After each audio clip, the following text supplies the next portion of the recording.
There are losses where the whole team plays like it's running through syrup. And then, there are losses where you look up at the box score and go, oh wait, who's that? Because on January 12th, 1982, Dallas loses in San Antonio, 127 to 109. And the scoreboard screams, blowout. But the game also contains a smaller, quieter story. A rookie wing, Elston Turner, goes 9 for 13, drops 19 points, grabs 8 rebounds, and throws in 4 assists.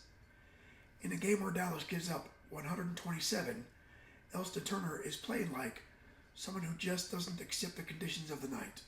Welcome back to the Mavs 100. This is episode 4. Today's lens, Maverick number 94, Elston Turner. January 12th, 1982, Dallas falls to the Spurs by 18 points down in San Antonio. In today's idea, development doesn't always ask for permission from the final score. Elston Turner's story starts in Knoxville, Tennessee, where he grew up at Austin East High School, and he wasn't just good. He was the kind of good where you can tell the story decades later and still feel like you're proving something. He leaves Knoxville in 1977, heads to Ole Miss, turns into a real college weapon, a 6'5", 195-pound guard wing with legitimate defensive value and enough scoring to survive at the next level. And the resume line that matters for the vibe of this episode.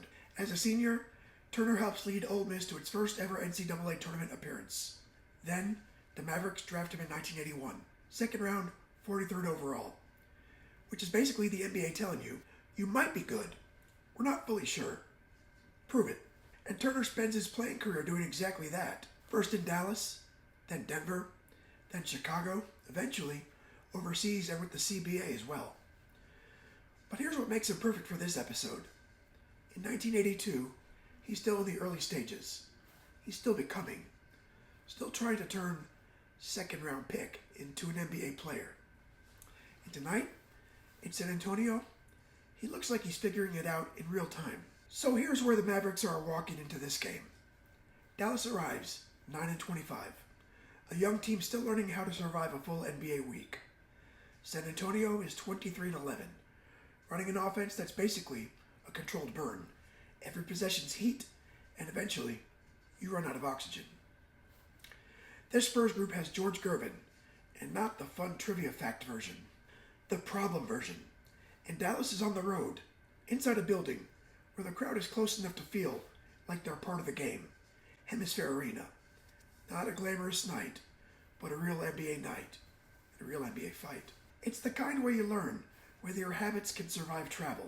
Dallas actually starts this game like they belong. They lead after 1, 30-29, which is important, because it means the loss isn't immediate. It's slower than that. This is the kind of game when you slowly realize, oh, they have better players. San Antonio wins the second quarter, 32-20, and suddenly, the game has a shape. Dallas isn't getting destroyed yet. They're getting separated from. Like 2 cars on the highway, or one just stays 10% faster forever. The Spurs take the third, 32-27. At this point, Dallas is scoring, but the Spurs are scoring like it's automatic. And here's what the Spurs have in this era. They can score in bunches without panicking. They can play normal and still punish you. The final quarter is 34-32 Spurs, and it ends 127-109. Dallas doesn't fold. They just can't win the math. Now we isolate the lens player. Turner's line and why it matters. Elston Turner, 19 points, 8 rebounds, 4 assists, on 9 for 13 shooting in 30 minutes. And what I love is, this isn't empty points. It's efficient points inside a game where Dallas is getting outpaced. It's Turner showing that he can be a positive without needing the whole environment to be positive. Because Dallas has other scorers here. Orlando Blackman scores 25 points off the bench. Jay Vincent finishes with 17 points, and Alan Bristow has 14 points. But Turner's night is the one that jumps out, because it feels like proof of life. Like, hey, we drafted somebody who can actually play. What Turner's doing during the loss, he's hitting shots inside the offense. He's rebounding like a wing who doesn't want to get punked, and he's moving the ball 4 assists, which matters because the Mavericks aren't loaded with creators yet. Even Brad Davis, who dishes 11 assists, is doing it in a game where Dallas is still chasing. Turner is the guy saying, fine, we can lose, but I'm not going to look small doing it. What actually beats Dallas, San Antonio is just a better machine tonight. They get 23 from Gene Banks, 23 from Mike Mitchell, and 22 from George Gervin. That's 3 guys in the 20s. And it's like the Spurs are running a relay race where nobody ever drops the baton. So Dallas is left in that specific kind of expansion team pain. You didn't play horrible, you just played against real. This is the kind of game where the recap is blunt. The Wire story the next morning leads with the obvious headline that San Antonio's Gene Banks and Mike Mitchell scored 23 each, with Gervin adding 22. That's what it felt like. The Spurs had too many answers, and Dallas had too many questions. And if you're Dallas, the emotional truth is you scored 109 points, which should give you a chance on some nights. But you gave up 127, and that means you were never really in control. Still, inside that loss, the Mavericks can circle a few things.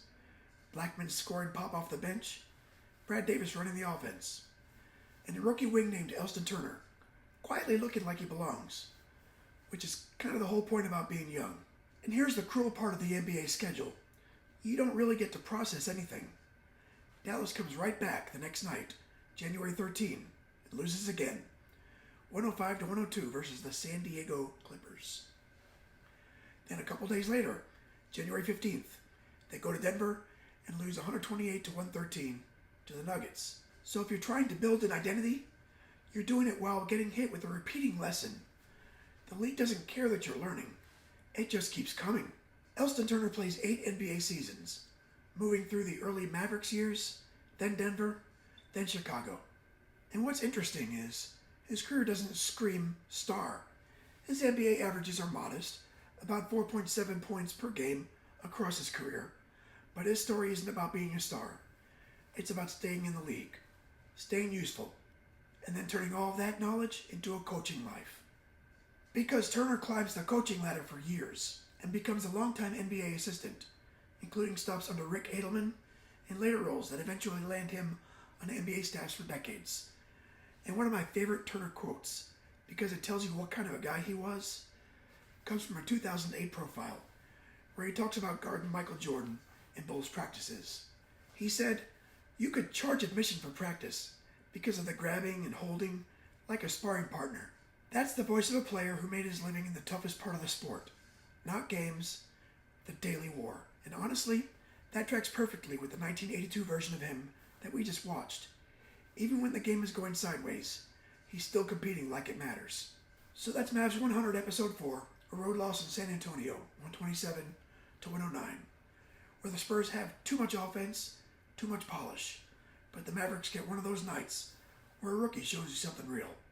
Elston Turner, 9 for 13, 19 points, 8 rebounds, 4 assists. Not enough to win, but enough to matter.